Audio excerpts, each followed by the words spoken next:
Oo, tama. Murag na ana yata ang ato ang bisita karon nga kahaponon. Okay. So we are glad that our guest this afternoon finally arrived. Ayan, Okay, mga kahigalaan di ay atong mga suking paminano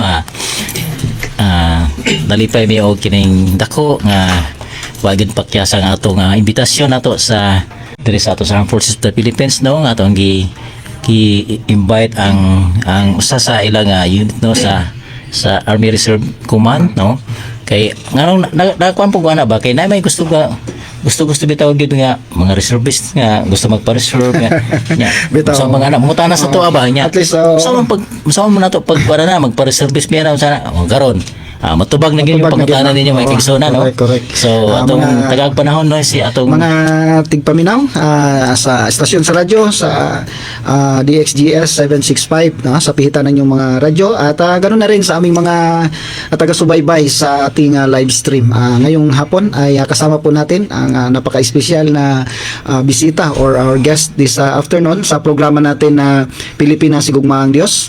Ang ato ang bisita and guest is walay lain kundi si Major Baisel Jan Garsota. Baisel. Tama ba sir? Okay, sa Philippine Army no? Director, so sa ngayon no, active sa 1205th, yeah. Okay.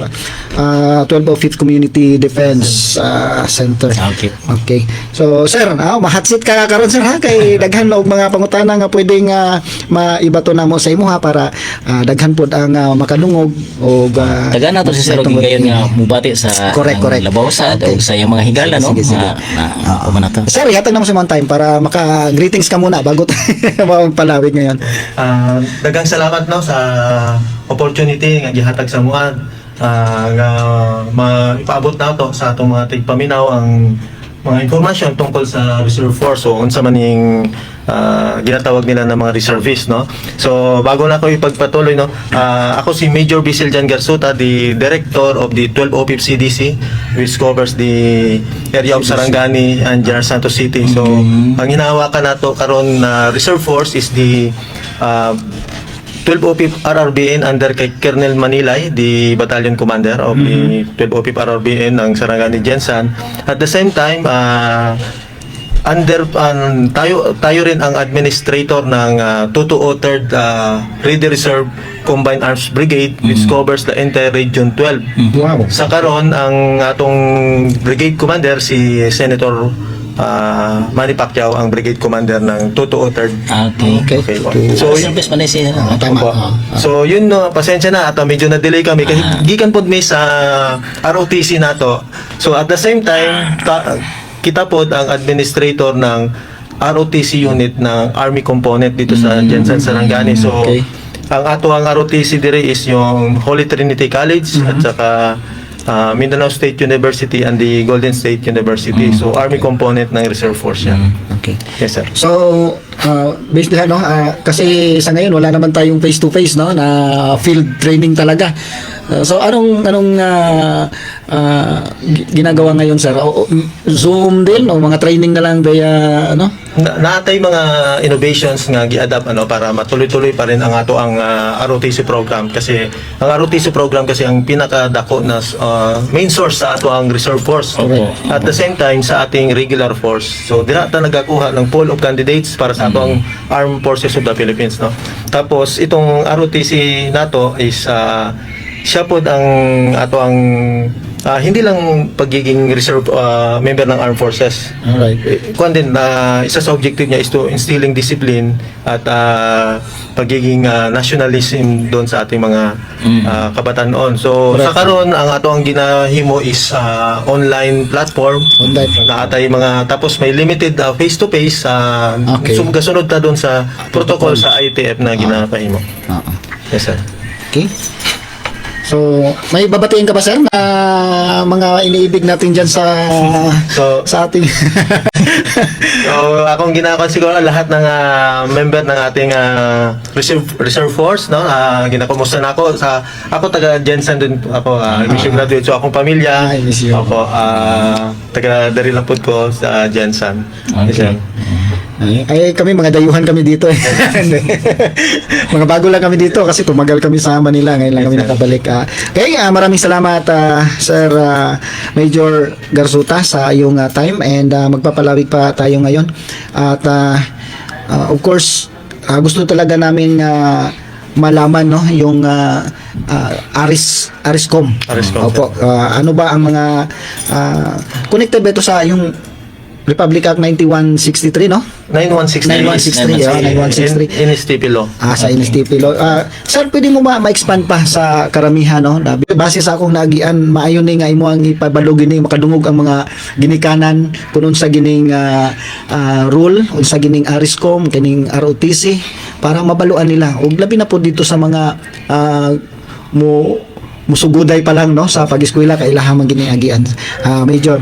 Okay. Sir, kini nga to ang reserve force, ang basihan, legal na basihan natin is katong atong 1987 Constitution na dapat ang armed forces natin should be composed of citizen armed forces. So pagkatapos no na-enhance yun ng Republic Act 7077, the Reservist Act of 1991, doon dito na nailatag katong atong ROTC program. So tuloy previously kung kaagi mo ROTC, sir, 2 years yun. 2 years, yes. 2 years. Tapos First year and second actually year. yung sinasabi nila mandatory, actually hindi siya na ROTC component lang. Tatlo pa rin to, naagyapon siya ay law enforcement service at saka yung civic welfare service gyapon. Kaso lang dili siya talaga na implement tong duha ka component. Ang naiwan lang is ROTC. Basic talaga na training. So yung ROTC kaya ang naging notion is talagang compulsory siya, no, na ROTC 2 years. Ngayon nagkaroon tayo ng Republic Act 9163 o the National Service Training Program, no, 2003 for na implement niyan siya. So gibalik ulit ang katong tatlong component Okay. Kaya pag sinabi na pag ingon nato na NSTP, tatlong component siya. ROTC, the military science, the civic welfare service, and the literacy training service. So tatlo siya. So ngayon, doon sa NSTP law natin, ang dating 2 years na ROTC is gihimo nato og 1 year na lang siya. 1 year, then mayroon tayong program ng advanced ROTC, yun yung magto 2 years na. So kung tuloy-tuloy ka, yung military career mo, pwede mag-start doon sa basic ROTC, advanced ROTC ka for 2 years, so hanggang 3rd year nasa ROTC program. After the ROTC, advanced ROTC mo, pwede kang tuloy pa rin as graduate military assistant. Instructor ka doon sa ating ROTC unit. Okay. So inga na ang concern. Tapos itong ROTC isa sa source sa ato ang reservist. Correct. So the ROTC is a basic military training siya. So ikuan lang nato na every weekend lang yan eh. Every weekend. Once a week lang. Ngayon, kung hindi ka maka-undergo ng ROTC, kunyari wala kang opportunity nakapunta ng college, pwede ka sa basic citizen military training. So funded by the Philippine Army, the Armed Forces yan, yung training na yan. So 45 days basic military training. Or the special BCMT, special basic military training. So yun yung isa pang source ng enlistment natin. Ang magpundo naman kung naatay mga partner ng mga organizations na gusto nilang i-train ang kanilang mga employees o mga tauhan na personnel nila, pwede sila magpundo. Ang Army or ang Armed Forces ang mag-train sa ilahang mga tauhan. So yun ang source ng ato ang reservist ROTC. Pagka-graduate mo ng ROTC, may serial number ka, may rango ka. Okay. Tapos BCMT, SBCMT, at saka yung pang-apat nato is katong mga retired or former members of the armed forces na gusto pang mag-serve. Pwede yan, sir. So nga na, sir. Tapos kung magtuloy ka, pwede ka magpa-commission as officer. Pero sir, na may mga di ba kanang yun sila nga na yung mga civilian sila na, di ba, nahimo silang reservist ba, which is na hindi naman sila kining gikan sa academy nga, wala man sila nag-eskwela kolehiyo, Pero gusto lang sila mahimong reservist ba kay kana lagi nakakitawag nga mga makabayan bitaw nga mga prinsipyo ba. Naagya mo ana nga mga programa para sa mga Pilipino na gustong magpa-reserve ana. Oh, sir.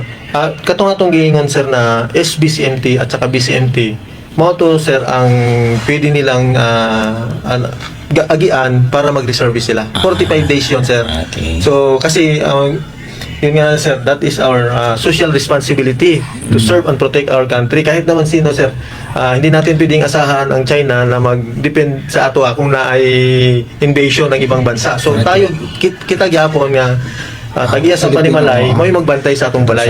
Oh, sir. Correct. So, kaya nga sila kanang mga kaya mga reservist gina sila no pero unarmed sila no. Yung regarding naman sa arm, ang pwede lang talaga na gamitin, pwede lang ma-issuehan sa atong reservist sir is yung government issued firearm. So, sa karon sir, pag wala kang mobilization order, which is coming from the president, dili mo pwedeng mag gunit og baril na issued firearms pag walang mobilization. However, para during training, siyempre sir, kung training, tapos training mo tungkol sa baril, wala kang baril, so yun lang yung exception sir. Para mag-drive ka na walang sasakyan. Yes sir. So during training sir, i-issuehan sila ng baril for the duration ng training. Yun lang. Ngayon sir, marami siguro kayong mga nakikita na may May reservist. mga gun owner oh. Diba may mga reservist na mga gun owner sila versus yung mga license. Yes sir. Yun ang concern na kung gusto mo magdala, may kumpletong papel siya kasi may batas tayo diyan. So walang exception 'yon. So kung ano yung pag sinabing mayroong permit to carry, permit to own, license to possess, moagi ka dito sir. Okay. Ganun sir. Yes sir. May tawa na murag private, no? Dili siya personal mo na personal na gamit. Personal na gamit sir. Kumpleto ng papel. Personal. So they will be considered and allowed to Kung mayroon silang permit to carry, sir. Mayroon, yun ang concern kasi kahit na hindi sila naka-uniform, sir, kung mayroon silang permit to carry, kompleto ng papel, okay lang, sir. So hindi naman yung license to own, to possess and permit to carry, dili mo na siya anybody could apply man basta mo qualify lang no whether you're a service or not. Yes, sir. Okay. Pero nahinumduman ako ba Kuya Carl, no? Atong panahon pa na kasagsagan ng COVID na, no? Very active jud kayo, no, ang mga kuan na to. Sir, ano pa ba ang mga responsibilities and rules ng mga reserve nato sa karon, no, o sa mga umaabot pa nga kuan? Anong mga rules and responsibilities nga atong giandam para sa pag-alagad sa ato ang gobyerno o sa ato ang nasod? Yes, sir.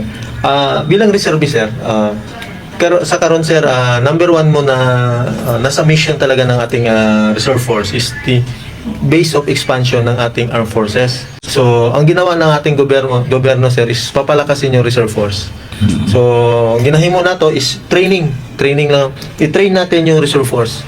In case na kailangan natin in times of war, invasion or rebellion, pwedeng i-declare ni President, kaya last time nagkuhan siya na yung i-activate, mobilize yung mga ROTC, di ba sir? So, meron siyang kakayahan, meron siyang power sir, within kung i-aprobahan din ng Congress, meron din siyang concern na para ma-mobilize. So, yun ang number one sir, base of expansion of our armed forces. Number two sir is the assist in socio-economic development. So, during peacetime, wala tayong invasion, walang cancer. So, maging responsive and relevant tayo sa community kasi bilang reservist, so we can contribute. Parehaning COVID, no? Daming tumutulong na mga di ba mga responder man ang mga service consider as responder Yes, sir. first responder ko na sila. Katok sa sunog dahil sa sayag, di ba? Kasi may nakrispa na to. Correct. Bumbiro. Nya Kuya Carl, gusto na nimo mag-reserve kay basig na ay mga benefits din nga makuha nimo maliban sa imong kuan. Hindi pa ko tayo sa nato kasi mga benefits. Sir, mga benepisyo na sir kay tingnan lang ko ba gusto na imagine they want to undergo 45 days training, no? Alagaan natin yung uniform. Sa may mga benepisyo dai, no, sa mahimong reservist, no? Yes, sir.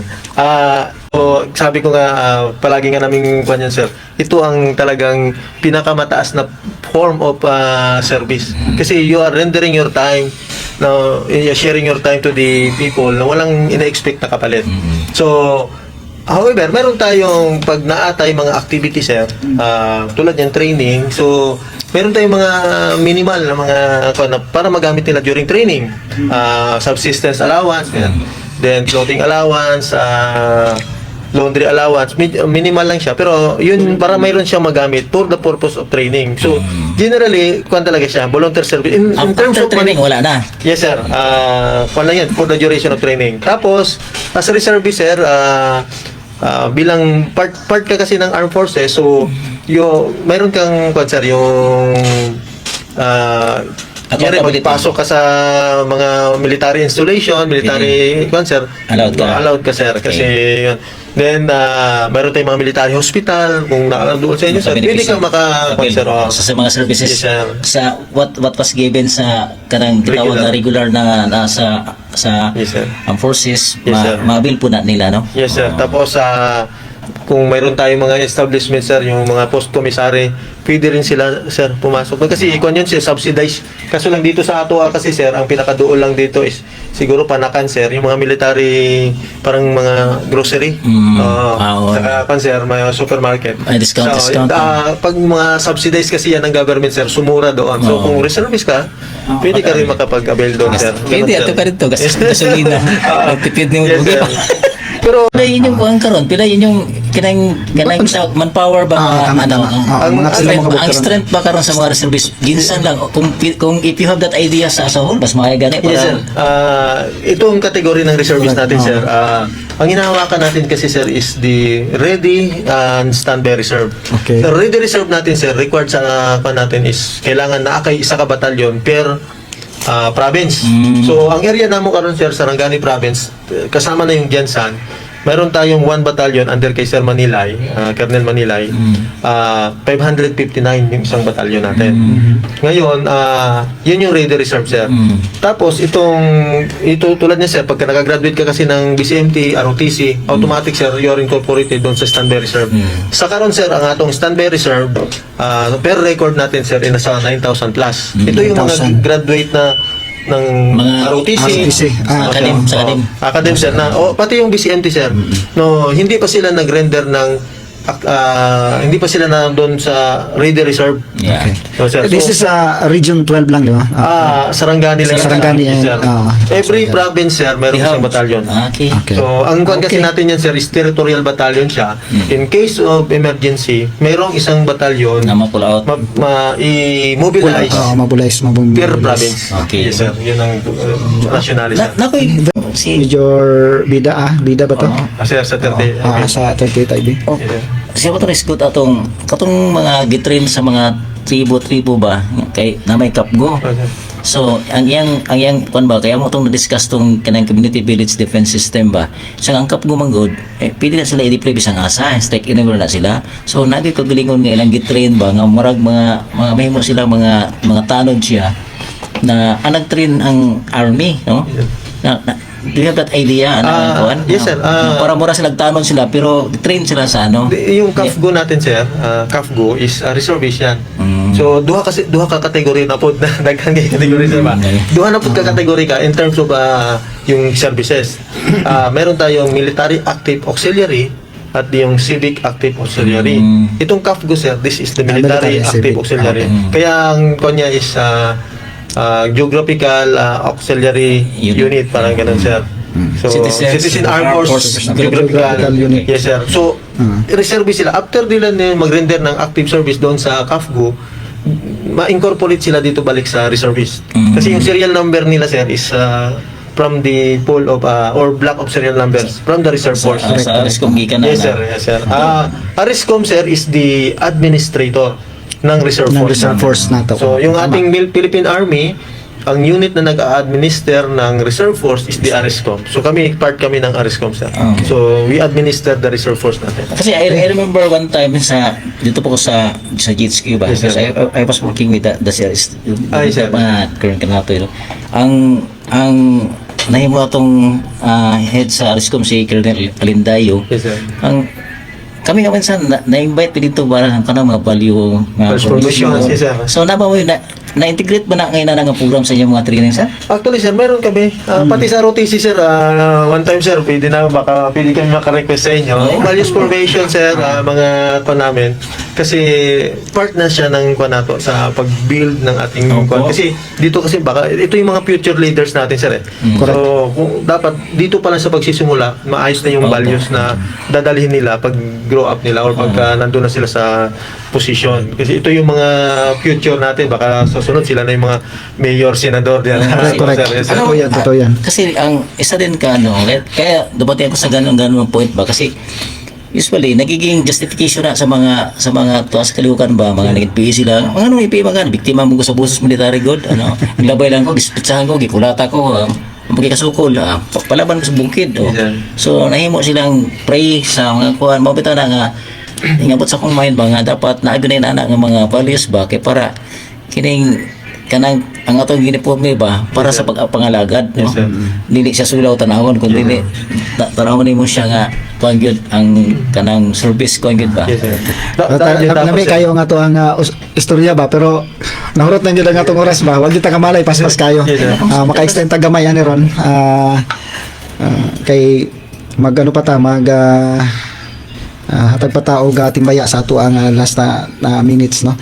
Siguro ma-extend ta karon pero sir Major Baisel Garsota daghang kay salamat sir sa imuhang sa pagpaunlak mo sa imbitasyon namin. Of course we also recognize sa imuhang kauban karon nga si Ma'am Ambal si Ma'am Tambal nga imuhang tambal ka na siya medicine ka na siya of course si Ma'am Maris na ato amiga na si Mamaris na ayan sila mga partner na to sa bulaton. okay hurot na gid ang atong oras kinsa ang maghatag og last nga Sige, words sir, basta sa last word mo say kuan nimo last Sir, na encouragement para sa tanan. Daghang salamat, sir, sa opportunity nga gihatag sa mga dere para sa ato ang advocacy doon sa Reserve Force program natin sa pasensya na po kay medyo na-delayed ni konti. So, maraming salamat, sir, in behalf of our commander, the group commander, Colonel Florencio Polito Jr., sir, the 12th Regional Defense Group, sir, is based in Isulan. Asa man ang Isulan, quarter date ko Ang aming regional headquarters, sir, is nasa Isulan, Sultan Kudarat, sir. Okay. Ako yung nasa provincial parang level ng administrator ng Kwanza. So the Region 12 covers 5 provinces ng Suksajan, sir. Okay, Yes, sir. daghang Thank you, sir. daghang kay salamat mga tigpaminaw. Mao kadto si Major Vice Jan Garsota sa Philippine Army 12 of it Community Defense Center. O daghang kay salamat sir sa imong panahon. Yes, wala na si Ma'am Maris ana. Ma-invite ma-invite pa ta sa susunod. Okay. Si Kuya Carl, dun sa imong last nga words sa matig paminaw nga kahaponon. atong napaminawan no nakakuhatag mga maayong mga impormasyon na usab no nga aduna gyapon ihinsa sa atong gobyerno nasakop sa Armed Forces of the Philippines sa Philippine Army nagahisgot diri sa ilang mga programa no may tungod sa pag-implementar sa Republic Act 9163 na diin na sa ilang supervision na ang mga ROTC para na-reserve force kid ang atong gobyerno dili na nga giandam para gira giandam na siya para pagserbisyo sa katawan Serbisyo, no okay. wa man tanang nga gira nga to serbisyo man gyud na mo na ikulang wala na to mahatag no and I'm happy nga nadunggan na to nga na sila yung mga gitawag mga civic activities no and that is very encouraging sa matag usa og katong mga gusto gyud nga magboluntaryo mo kay voluntary bitaw ni welcome ang ilang Correct. as long as siya makumply nyo ang mga requirements na ilang gihatag willing sila og nagapangita pag na sila ako pong gipasalamatan no atong mga listeners no nga nagapadayon walay hunong jud sa pagpamina no ako pong gitimbaya ang akong amigo ba nga atong nagpakaon pa to naghapon si si Bishop Si Gobernador. Si Gobernador natutawag na kay Budaga man daw to. si Bishop Ramiro Badayos no. Badayos. Mayong hapon din na sir no. Salamat sa imong paghatag na magpanahon kagabi no sa atong mga skut-skut no. Pero dito to siya sa South Cotabato ba? South Cotabato. South Cotabato. Okay. Ngayon daghang kayong salamat mga ating paminaw sa tarong nga hapon ug ang last word nako diri sa inyo ang Ginoo magapanalangin maghatag sa inyo og pag-amping, proteksyon sa matag adlaw ug padayon nga kalipay kalinaw sa tibok natong kinabuhi ug sa ato ang pamilya. God bless po sa ating lahat. Pilipinas sigugma ang Dios.